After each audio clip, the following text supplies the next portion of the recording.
In this clip we're doing some final adjustments.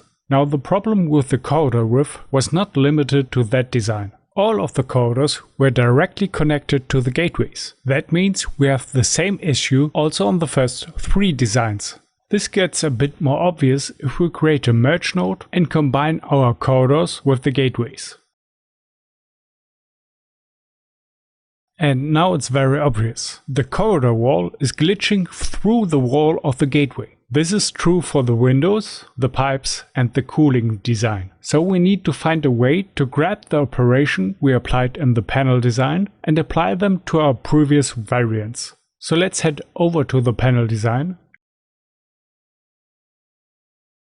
and then copy the whole find the right width segment. But before we leave, we should also take the which axis wrangle with us. Only with the information about the axis, this whole node cluster does the task it needs to do. Now we can copy it and head over to one of the other designs. Let's start with the window variant. The problem with this design, we can't just take the end result and scale it down. We need to preserve the holes we cut out using the window frame.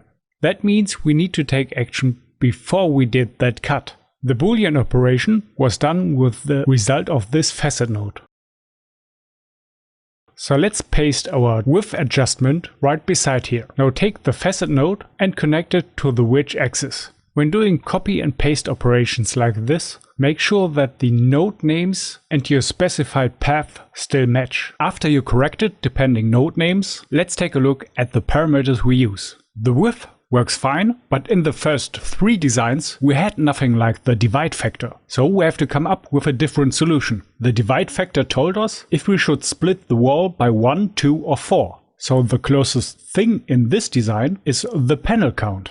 The panel count will behave mostly the same way as a divide factor of 1. So let's change the addressed node from where we grab our detail attribute and instead of the factor change it to panel count.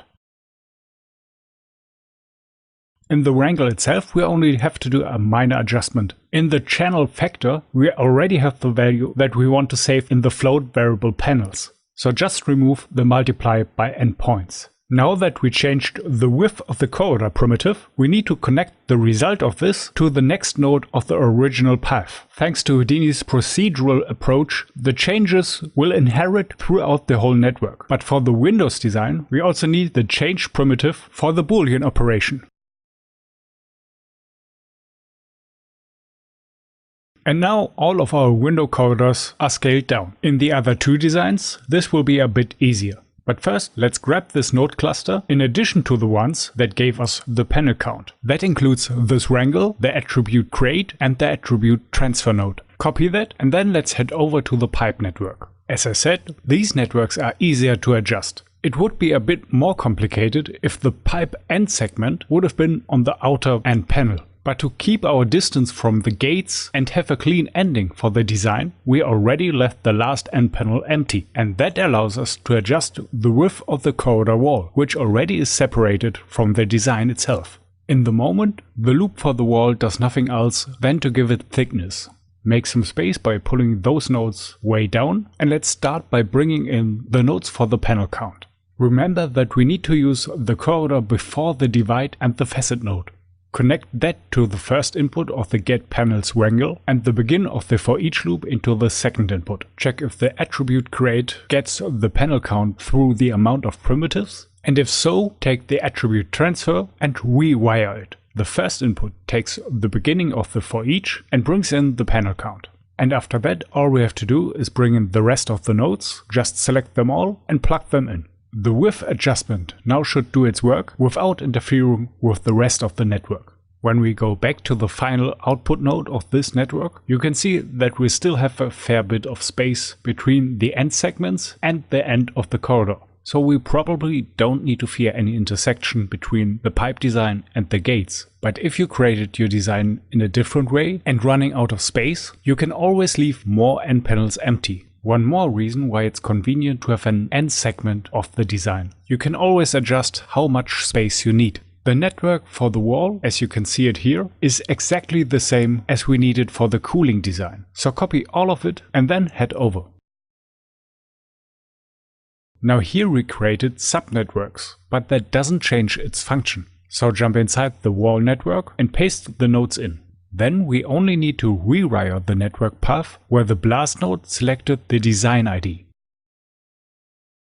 Make sure that for the cooling design, the BLAST node selects ID 3 and connect the incoming corridors. And then the rest should work right away. But always keep in mind how you structured the project, especially if you start working with nested subnetworks. In my case, if I now go to the end of the loop, it does not work, but only because I used subnetworks to organize the cooling design, and for that reason my wrangle can't find the wall width anymore. We have to add one additional folder jump into the path. Now that the data is coming in, the corridor width gets adjusted.